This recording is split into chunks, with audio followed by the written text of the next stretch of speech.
여러 가지 이렇게 준비를 하고 있습니다. 여러분 교회 단상이 많이 바뀌었죠? 오늘 와 보시니까 꽃도 있고, 예, 꽃도 있고 또 십자가도 있고 또 뭐 밑에 위에 써붙인 것도 있고 그렇습니다. 어쨌든 우리가 그리고 저 꽃들도 지금 우리 그 김정희 회장님 주신 것도 그냥 놔뒀는데 주님께서는 우리의 마음을 보시지 우리가 뭐 대단히 해가지고 주님을 얼마나 만족시킬 수 있겠습니까? 그죠? 우리가 그린 그림이 주님을 뭐 감동시키거나 우리가 만든 뭐 바친 어떤 것이 우리 주님을 대단히 뭐 깜짝 놀라게 할 수는 없을 겁니다. 그렇지만 주님께서는 이 바친 사람의 정성, 그 마음과 태도를 그분이 기쁘게 받으시니까 우리 어린 자녀들을 키워보셨으니까 아시죠? 아이들이 어릴 때 뭐해요? 못하지만 재롱을 떨잖아요. 부모님 앞에서 노래도 하고 춤도 추고 그때가 예쁘시죠? 몇 살인가 한 두세 살까지 그렇게 하나요? 그렇죠. 그 나이가 지나면 절대 안 하지요. 그래서 어떤 집사님 말씀이 애들은 뭐 3살까지 평생의 효도를 다 한다는 거예요. 3살이 지나면 이제 효도 없어. 하나님께서도 우리를 보실 때 그러실 겁니다. 우리가 불완전하고 또 서툴고 부정하지만 그렇게 봐주실 것입니다.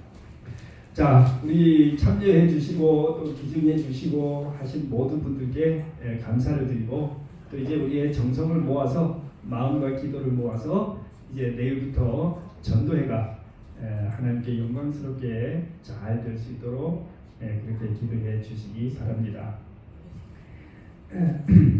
오늘은 우리가 전도회를 맞아서 이 하나님의 말씀에 대한 말씀을 좀 나누도록 해보겠습니다.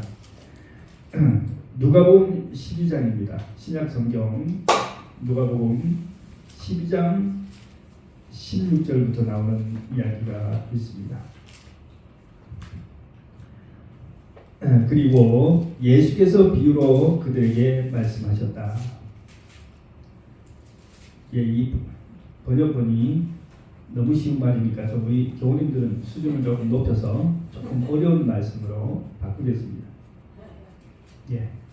또 비유로 그들에게 말하여 이르시되 한 부자가 그 밭에 속줄이 풍성함에 심중에 생각하여 이르되 내가 곡식 쌓아둘 것이 없으니 어찌할까 하고 또 이르되 내가 이렇게 하리라 내 곡간을 헐고 더 크게 짓고 내 모든 곡식과 물건을 거기 쌓아두리라.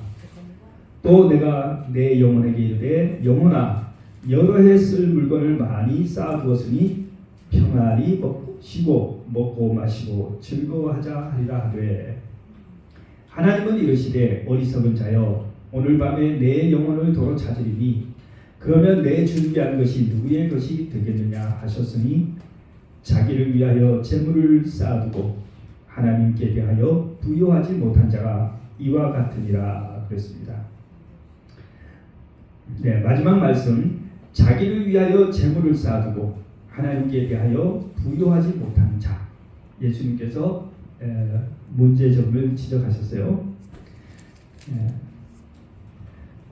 자,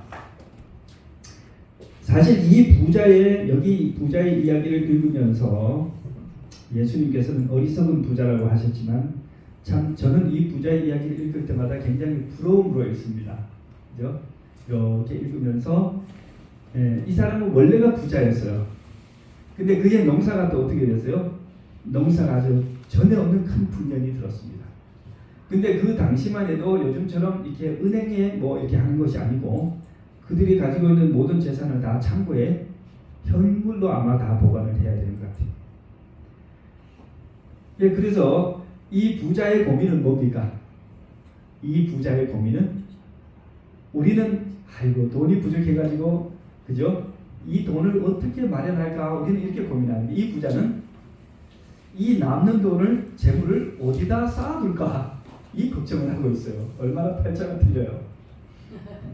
제가 지난번에 말씀드린 것처럼 저는 평생에 통장에 그냥 좀 여유 있게 한 한 300만 원만, 500까지도 아니에요. 한 300만 원만 좀 여유 있는 돈이 내 통장에 있다면 진짜 있어 봤어요. 근데 그때 느꼈던 그 편안함과 이 든든함, 참 그저 이 참 말할 수 없이 뿌듯하고 흐뭇하고 그랬어요. 안정감을 느꼈어요.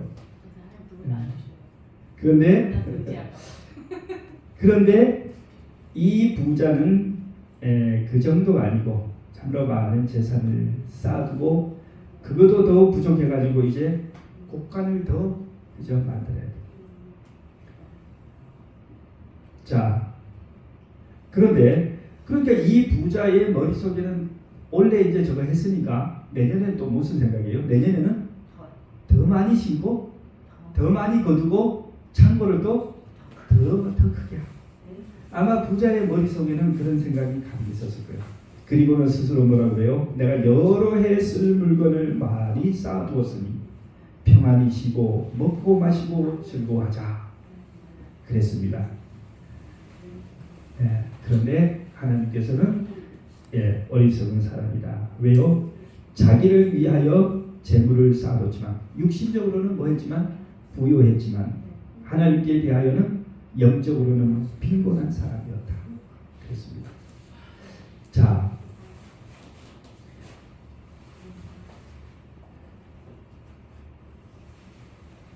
오늘 우리 사람들은 왜 이렇게 바쁠까요? 현대인들이 되게 바쁘죠. 우리 키메리스 집사님은요, 제 전화도 제대로 못 받어요. 맨날 전화를 하면요, 차를 타고 가든지 물건을 들고 나가든지 어디 막 정신없이 전화를 받으시고 대처럼 빨리빨리 끊쳐보고 그래요. 내가 마르다라고 그래요. 마르다? 바쁘죠. 자, 우리가 왜 그렇게 바쁠까?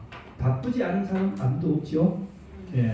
젊은 사람들도 어린 학생들도 좀 교회를 오라고 하거나 여러분 이렇게 좀 하자고 하면 전부 다 99% 하는 데라면 시간이 없다는 겁니다. 그러시죠? 뭘 좀 좋은 걸 좀 하려고 하면 시간이 없어서 안 된다는 거죠. 이번에 또 우리 전도회 한다고 해서 사람들 초대해 보면 대부분 뭐라고 해요? 아유, 시간이 없어서 못 간다고. 다들 그러잖아요. 사람이 왜 바쁜가? 사람은 두 가지를 섬기기 때문에 바쁜 거예요. 예수님께서 말씀하셨죠. 너희가 세상과 재물과 하나님과 재물을, 이 재물을 뭐예요? 이 세상에서 우리가 추구하는 모든 것, 재물일 수도 있고 쾌락일 수도 있고 명예일 수도 있고 어떤 그저 직장에서 다 하는 그런 것도 다 돼요. 세상과 하나님과 세상을 겸하여 섬길 수 없느니라. 그런데 잘 보면 우리 그리스도인들은 두 개를 다 필요로 하고 두 개를 다 섬기고 있죠. 이 두 개를 뭐 할 수 없어요? 우리가 둘 중에 하나를 부정할 수는 없습니다. 예를 들어 하나님만 섬기고 세상을 완전히 무시하고 살 수 있을까요? 그렇게 살 수는 없어요. 하나님도 반드시 섬겨야 하고 또 이 세상에 우리가 해야 할 여러 가지 일들을 경제 생활이든지 세상에 우리의 의무든지 육신의 삶의 생존을 위해서 해야 합니다. 그래서 예수님께서도 광야에서 뭐라고 하시냐면 사람이 떡으로만 살 것이 아니요. 그 말은 사람은 떡은 필요 없고 그렇게 말씀하지 않으셨어요. 떡으로만 사는 것이 아니요. 하나님의 입으로 나오는 말씀으로 모든 말씀으로 산다. 그러니까 이 두 가지가 필요하다는 사실을 예수님도 인정을 해요. 하나님께서 여기 너희가 하나님과 재물을 겸하여 섬길 수 없다고 하신 말씀은 하나님만 선택하고 세상과 재물을 버려라 그런 뜻이 아니고 예수님 그 다음 설명하는데 뭐라고 나오냐면 이렇게 나옵니다. 하나를 이를 중히 여기거나 저를 경히 여기든지 또는 저를 이를 경히 여기거나 저를 중히 여기든지. 그러니까 하나님과 세상 우리에게 둘 다 있는데 하나님을 더 중하게 생각하는 사람이 있고 그리고 재물을 좀 경하게 여기든지 아니면은 재물과 세상을 좀 더 중하게 여기고 하나님을 좀 더 가볍게 생각하는 사람이 있다 이거죠. 그게 문제라는 거죠. 그런데 우리 그리스도인들이 여기 모습이 있어요. 우리 그리스도인들이 얼마나 지혜로운가 하면 이 세상에서도 얻을 것을 다 뭐하고? 다 얻고 저 하늘나라도 들어가려고 하죠. 그러니까 이 세상에 우리 그리스도인들은 아주 지혜로운 겁니다. 네, 이렇게 지혜로울 수가 없어요. 여러분, 옛날 우리 재림교인들은 예수님을 제대로 토요일날 그 교회를 가야 되기 때문에 하나님을 제대로 믿으려고 하면 침례를 받고 나서 무슨 갈등을 겪어요? 직장을 계속 가야 될 것인가? 또 학생들은 토요일에 학교 수업을 가야 될 것인가?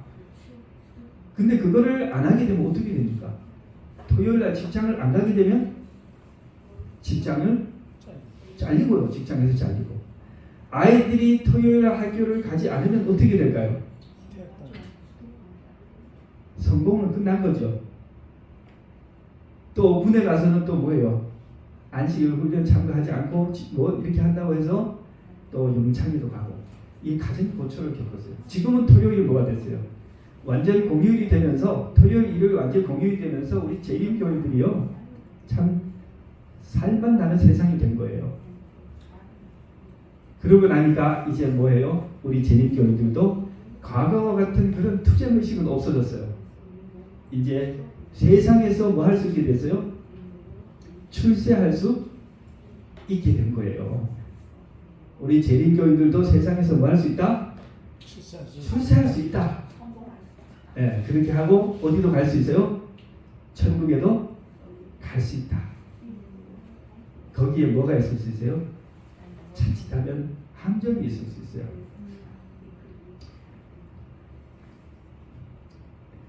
우리가 자칫하면 두 가지를 다 얻으려고 그것을 얻을 수 있다고 생각하고 또 그렇게 하려고 하고 또 심지어는 어떤 일도 있냐면 예수님을 믿으면 뭐한다?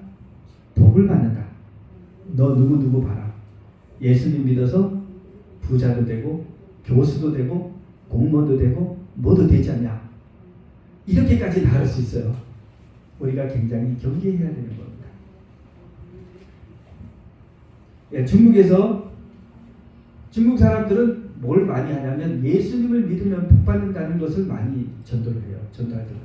주로 건강 그죠? 좋아지고 그 다음에 사람 성실해서 공부 잘하고 성실히 일 잘하고 술 담배 안 하고 뭐뭐 해가지고 아주 이제 성공한 사람을 가리키면서 저 사람을 봐라. 예수 믿고 저렇게 복을 받았다고 하면서 당신도 예수 믿으라고요. 근데 어떤 젊은 사람이 그렇게 예수님을 믿었는데 기도를 아무리 해도 뭐가 안 돼요? 그 기도 응답이 잘 안 되는 거예요. 그러더니 한 두 달 해보더니 교회를 안 나와요.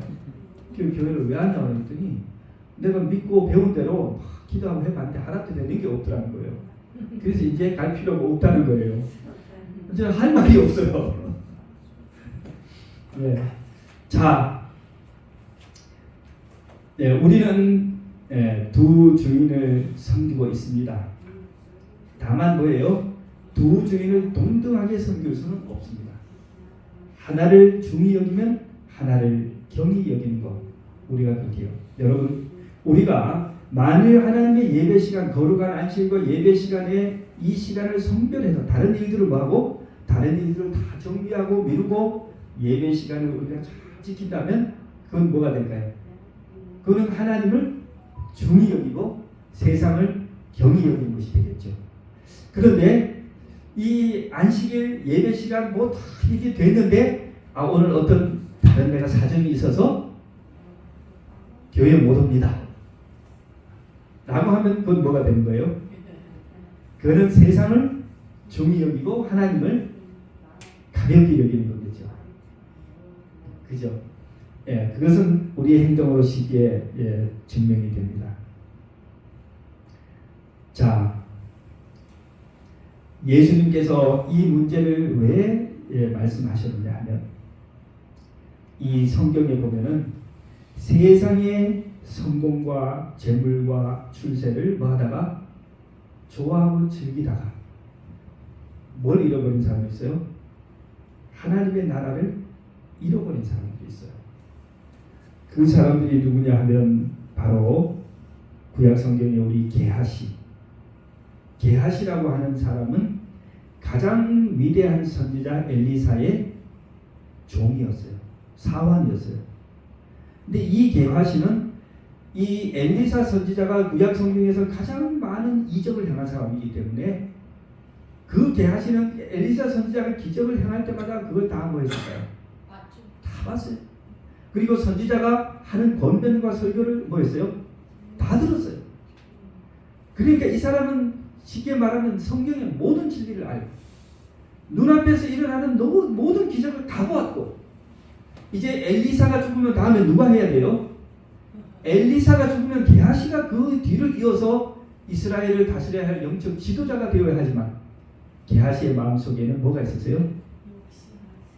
세상에 대한 부러움과 재물에 대한 탐심이 있었던 것 같아요. 어느 날 나만 장군이 아람 장군 나만이 엘리사의 소식을 듣고 와서 문둥병을 고치러 왔는데 기적과 같은 거고 요단강에 7번 목욕하고 가라고 하는데 7번 목욕하고 이 뭐가 났어요? 문둥병이 났어요. 그러니까 이 나만 장군이 자기가 준비한 막 엄청나게 많은 거 신할산 무슨 외투 겉옷 그 다음에 또 은 뭐 몇 달란트 뭐 그런 걸 다 제가 계산해 보니까요 요즘 말로 하면 아파트 한 채 값이에요. 아파트 한 채 값을 가지고 와서 뭐 했어요? 병을 고쳐달라고 했는데 엘리사 선지자가 어떻게 했어요? 한 푼도 안 받았어요. 한 푼도 안 받고 평안히 가라. 그렇게 가니까 이 게하시가 아마 마음속에 별 생각이 다 들었을 거예요. 아니 우리 선교회가 우리 교회가 가난해가지고 내가 얼마나 힘들게 지금 선지자 밥 해내고 이 생도들 먹여 살리고 하는데 얼마나 자금이 딸리고 힘든데 그거를 좀 아시면 우리 선지자가 엘리사 선지자가 조금 받으셔도 될 텐데 왜 그렇게 한 푼도 안 받았을까 하면서 뭐 했어요? 그러다가 도저히 안 되겠다. 나만 장군은 뒤쫓아가지요. 가가지고 우리 급하게 가난한 학생들이 왔는데 지금 은 조금 하고 뭘 달라고? 의복을 좀 달라고 옷 좀 달라고. 그러니까 이 나만 장군이 기뻐하면서 달라는 것보다 2배나 더 줘요. 그래서 엘리사를 받아와가지고 자기 집에 뭐 했어요? 게하시가 숨기고 엘리사 선지자를 만나러 갔더니 엘리사 선지자가 다 알고 있어요. 엘리사 선지자가 다 들으라고 다 알고 있어요. 그러면서 뭐라고 해요? 엘리사가 이런 말을 해요. 그 사람이 나만 장군이 수레에서 내려 너를 맞을 때 내 심령이 뜨끔하지 않더냐? 감각되지 아니할 때 이 말 뭐예요? 네 양심이 찔리지 않더냐? 엘리사는 그때까지 다 아는 거예요. 지금이 어찌 굉장히 중요한 말씀하셨어요. 지금이 어찌 은을 받으며 옷을 받으며 감람원이나 포도원이나 양이나 소나 남종이나 여종을 받을 때냐. 이 말은 지금이 어찌 육신의 부요함을 추구할 때냐. 지금은 뭐야? 영적인 부요함을 추구해야 됩니다. 영성을 추구해야 될 때 영성을 추구해야 할 직분을 가진 사람들이 뭐하고 있다는 거예요. 지금 세상의 육신의 부요함을 추구한다. 그러므로 나만의 문둥병이 내게 들어 내 자손에게 미쳐 영원토록 이르리라. 게하시가 그 앞에서 물러나오며 문둥병이 말파하여 눈과 같이 되었더라. 그러니까 하나님과 세상 사이 그리고 세상의 재물을 탐하는 자가 하늘의 보상과 영광스러운 특권을 뭐하는 거예요? 상실하는 거예요. 저는 한번 생각해 봤어요. 게하시가 그때 그 사건이 없이 엘리사 운명 인정하실 때까지 그 자리를 잘 지키고 했더라면 어떻게 됐을까? 아마 엘리야, 그 다음 엘리사, 그 다음에 누구요? 게하시가. 그죠? 그 위대한 선지자가 되어서 이스라엘을 개혁에 이끌면서 예수님께서 이 땅에 오셨을 때 선지자 게하시가 말한 바 막 이렇게 하셨을 텐데 그 놀라운 특권과 영광을 뭐 했어요? 상실했습니다. 신약 성경에 여러분 잘 아시는 인물은 누가 있어요? 신약 성경에는 아나니아 삽비라도 있죠. 근데 저는 아나니아 삽비라보다 좀 더 큰 것을 잃어버린 사람. 가룟 유다요. 참 이 사람도 참 그래요. 이 가룟 유다가요. 예수님의 12제자로 예수님을 따라다녔어요. 예수님이 5,000명을 먹이고 났을 때 몇 광줄이 남았어요?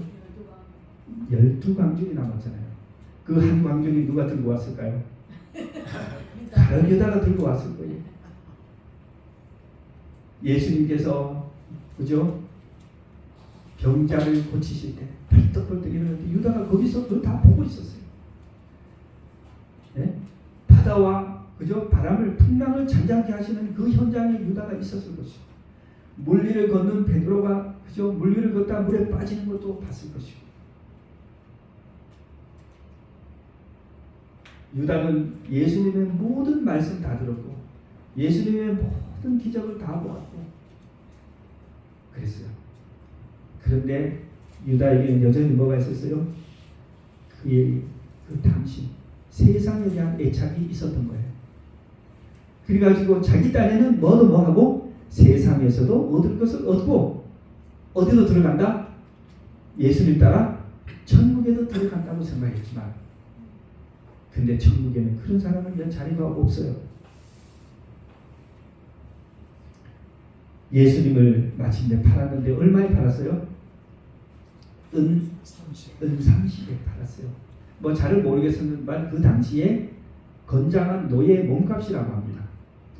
노예 한 사람의 몸값을 받고 예수님을 팔았어요. 그리고 나서 보니까 예수님이 사형 그죠? 정죄를 당하고 사형 판결을 받고 예수님 보니까 이제 정말 돌아가신 것 같으니까 유다가 그냥 양심의 가책이 돼서 견딜 수 없어서 뛰쳐나가지고 이 돈을 어디로 갖다 줘요? 성전에 그 제사장들 찾아가지고 이거 물립니다. 물리자고. 계약 이거 파기하고 물리자. 계약 끝났어요. 그죠? 잔금 다 치렀어요. 네가 당해라. 그러니까 유다가 이제 이거 돌이킬 수 없다는 사실을 알고 어떻게 합니까? 돈을 그냥 성전에 내팽개치고 달려나가 어둠 속에 달려나가서 나무에 끈을 매서 자살을 했어요. 자, 예수님께서 승천하신 후에 제자들이 모여가지고 이제 뭐예요? 기도회를 하는데 다들 풀이 죽었어요. 12명이 모이던 자리에 몇 명만 와 있어요? 11명만 있는 거예요. 한 명이 자살을 했으니까. 베드로가 이렇게 설교를 합니다. 형제들아, 성령이 다윗의 입을 의탁하사 예수 잡는 자들을 지로한 유다를 가리켜 미리 말씀하신 성경이 응하였으니 유다에 대하여 예언이 이미 뭐였다는 거예요? 구약 성경에 예언이 있었다 이거예요. 그 예언을 인용합니다. 시편 이 사람이 본래 우리 수 가운데 참여하여 이 직무의 한 부분을 맡았던 자라. 이 사람이 불의의 삭수로 밭을 사고 후에 몸이 곤두박질하여 배가 터져 창자가 다 흘러나온지라. 시편에 기록하였으되 이제 시편을 인용합니다. 구약 성경 그의 거처로 황폐하게 하시며 거기 거하는 자가 없게 하소서 하였고 또 일렀으되 그 직분을 타인이 취하게 하소서. 시편에 이미 예언이 됐어요. 유다가 하는 일과 그 결과 마지막이 뭐예요? 그 직분을 누가 취하게? 다른 사람이 취하게 하소서. 여러분 유다가 놓친 것이 뭡니까? 하늘나라에 가면은 진주문이 몇 개 있어요? 12개 진주문이 있어요. 문마다 뭐가 기록되어 있어요? 이름인데 12사도의 이름이 기록되어 있습니다. 원래 거기 누구의 이름이 기록될 건데요? 유다의 이름이 기록될 것인데 그 직분을 박탈당했죠. 얼마나 우리가 존경합니까? 베드로, 야고보, 요한, 바울 이런 사도들. 유다도 그 가운데 하나였는데 그만 뭐했어요? 그 직분을 상실했습니다. 네. 자, 천국은 공짜로 주어지지만 구원은 무료입니다. 천국은 공짜로 주어지지만 그 가치를 모르는 사람들에게는 주어지지가 않습니다. 그렇다면 우리는 이제 어떻게 해야 할 것인가? 요한계시록 3장에 하나님께서 우리에게 이러한 호소를 하고 계십니다. 요한계시록 3장 17절부터 읽겠습니다. 현대교회, 라오디게아 교회, 현대교회에 예수님 말씀하신 말, 내가 말하기를 나는 부자라, 부요하여 부족한 것이 없다.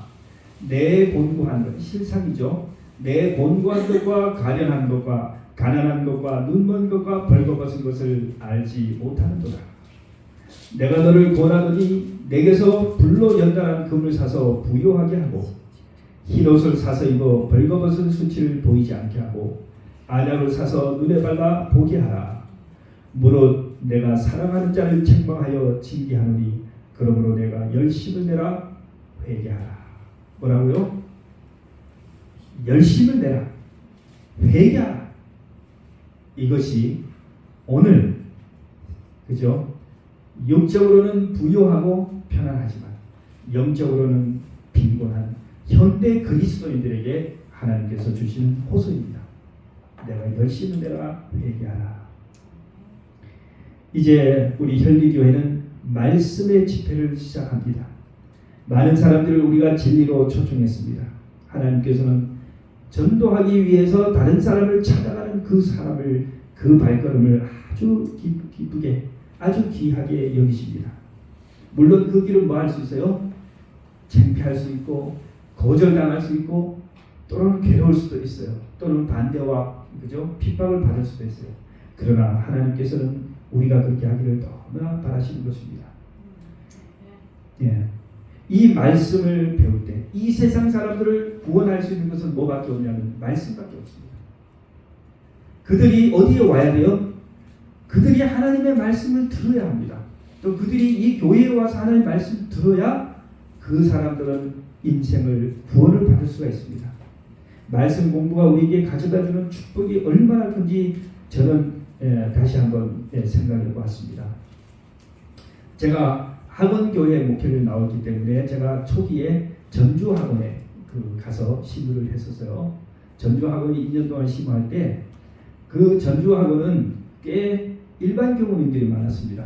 학원 교우들보다 일반 교우님들이 좀 많아서 거기서도 뭘 했냐면 건강 전도도 하고 뭐 그런 걸 했었어요.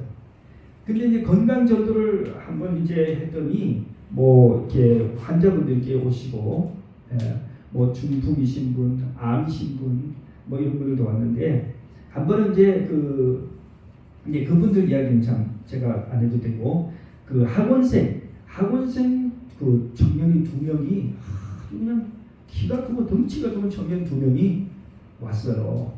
그 상담을 하게 돼요. 그래서 봤더니 한 청년은 이 간질 증세가 있어요. 간질이 영어로 그죠? 갑자기 막 몸 떨면서 쓰러지고 막 그 하는 거. 예. 또 한 청년은 하여튼 키가 얼마나 큰지 제 머리 위에서요. 머리 위에 머리가 있는 청년들이에요. 그런데 또 한 청년은 보니까 고등학교 때 고3 때 입시 부담으로 몸병이 생겼는데 조금만 이게 그걸 뭐라고 하죠? 아마 공황장애 거예요. 예? 지금 말로 하면 뭐라고? 공황장애. 공황장애 같은 거예요. 이 조금만 긴장을 하거나 좀 그거 하면 부담을 느끼면 힘이 조금 오고 정신. 아니 지금 아직 19살, 20살 청년들이 그러고 있어요. 그래서 그때부터 제가 이제 열심히 성경을 가르쳐가지고 두 청년이 이제 침례를 받았어요. 예수 그리스도가 너희들을 도와줄 수 있다고 이제 했는데 이제 한 청년은 공황장애라고 하는 그 청년은 그러고 나서 이제 다른 곳으로 옮겨가가지고 계속 우리가 접촉을 못했고, 다른 청년은 이제 그 간질 증세가 있는 청년은 예수님을 믿고 침례를 받고 거기서 계속 이제 교회를 다녔는데, 어느 날 이제 성경을 공부하다가 저한테 뭐라고 하냐면 하루에 약을 3번을 먹는데요. 하루에 약을 3번을 먹지 않으면 바로 발작이 일어나는 거예요. 그게 굉장히 심한 거죠. 그래가지고 제가 이제 침례 받고 나선가, 침례 받기 직전인가 그 청년에 그래서 너 하나님의 예수님의 약속을 믿느냐고. 그때만 제가 참 담대했던 것 같아요. 이 청년이 믿는다고 그랬어요. 그럼 우리 기도하자. 기도하고 너 약을 한번 줄여봐라. 그래가지고 우리가 간절히 기도하고 약을 적었어요. 이 청년이 이제 약을 하루에 2번인가 1번만 먹기로 하고 약을 줄이고 그렇게 했어요.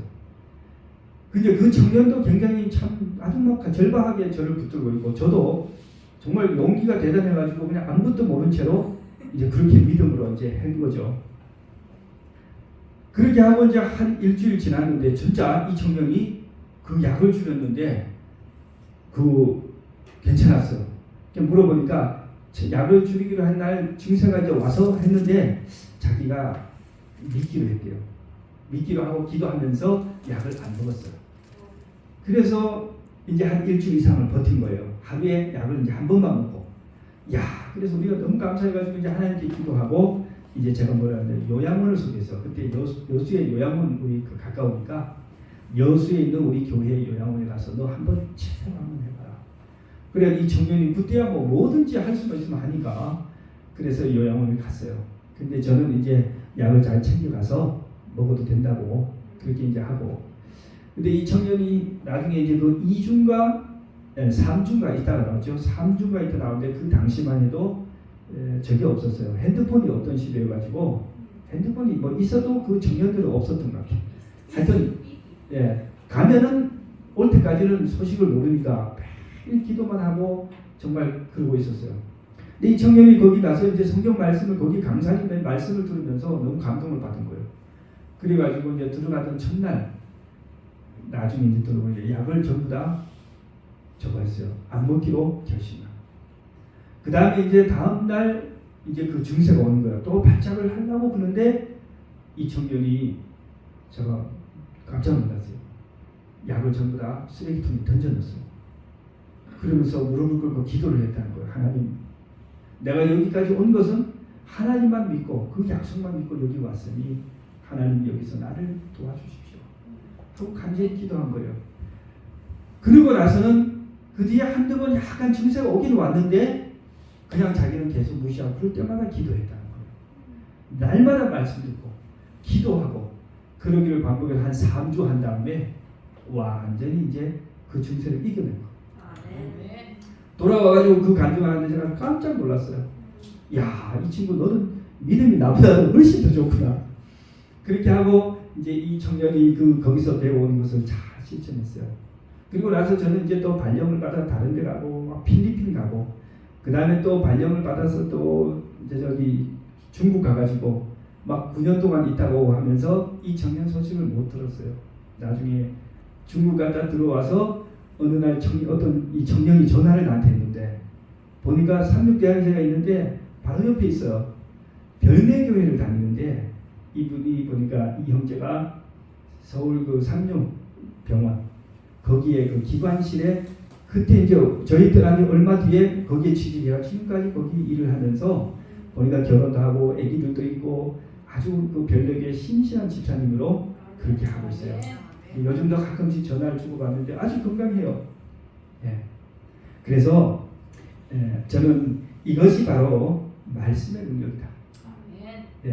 뭐가 아니고 이거 뭐 좀 먹고 마시고 이런 그런 것이 아니라, 이 청년이 그것은 순종함으로 했겠지만 당연히 그 순종의 효과가 있겠지만 하나님의 말씀을 날마다 읽고 묵상하고 그 말씀에 감화를 받았기 때문에 그 하나님의 말씀의 능력이 그를 고쳤다는 것을 저는 믿게 되었습니다. 그 외에도 참 여러 참 좋은 일들이 있는데, 여러분 우리가 전파하고 있는 이 하나님의 말씀은 참으로 아주 귀중한 것입니다. 이 세상의 은금으로 절대 비교할 수 없는 그처럼 값어치 있는 복음입니다. 받아들인 자에게는 그의 육신의 삶뿐 아니라 그의 평생의 운명과 내세까지 영향을 미칠 아주 귀중한 복음입니다. 아멘. 우리가 먼저 이 복음의 가치를 알아야 되겠습니다. 아멘. 그런데 많은 세상 사람들이 이 복음을 얼마나 경시하는지 모르죠. 그죠? 바빠서 못 간다고 하는데, 바빠서 못 간다고 하고 그 사람이 하는 걸 보면은 그저 텔레비를 보거나 컴퓨터 게임을 하거나 뭐 어디 가서 일을 해도 일단 그저 한 만 원, 아이고 시간당 한 10,000원짜리 일을 하는데, 이 교회에 와가지고 1시간 듣는 그죠? 그 말씀이 그 인생에 얼마나 복된지 모르고 저기 가가지고 1시간 10,000원짜리 아르바이트 하기 위해서 안 온다는 거. 그러니까 이런 사람들이 천국에 못 들어가는 거예요. 여러분, 우리는 예수님 안에서 놀라운 고귀한 직분을 가지고 있잖아요. 여러분, 여기 앉아 계신 여러분 중 한 명 한 명이 가룟 유다보다 더 축복을 받았습니까? 못 받았습니까? 받았습니다. 받았지요. 가룟 유다가요, 우리를 부러워할 겁니다. 심판날에 가룟 유다가 우리를 그렇게 부러워할 겁니다. 왜? 그 자리가 누구 자리인데? 자기 자리인데. 내 자리였는데. 여러분, 지금 우리가 이 말씀의 자리에, 말씀을 날마다 들을 수 있는 이 자리에 와 계신 것을 귀하게 여기시고 감사하게 생각하시고, 이 세상의 육신의 양식을 먹는 것 못지않게 그보다 더 하나님의 말씀을 사모하시기 바랍니다. 아멘. 말씀을 마치면서 우리가 기도하시겠습니다. 기도를 하시는데요, 이제 내일 시작하게 될 전도회 우리 강사님들과 그 다음에 참여하시게 될 구도자들을 손님들을 위해서 기도하시겠습니다. 근데 오늘은 우리가 각 구역별로 나눠서 그 명단을 다시 한번 이렇게 체크해 보시고, 아직 초대가 안 된 분이 있는지, 또 혹시 오시기로 한 분, 안 오시기로 한 분 좀 점검하시면서 그분들 위해 간절히 기도해 주시기 바랍니다. 네.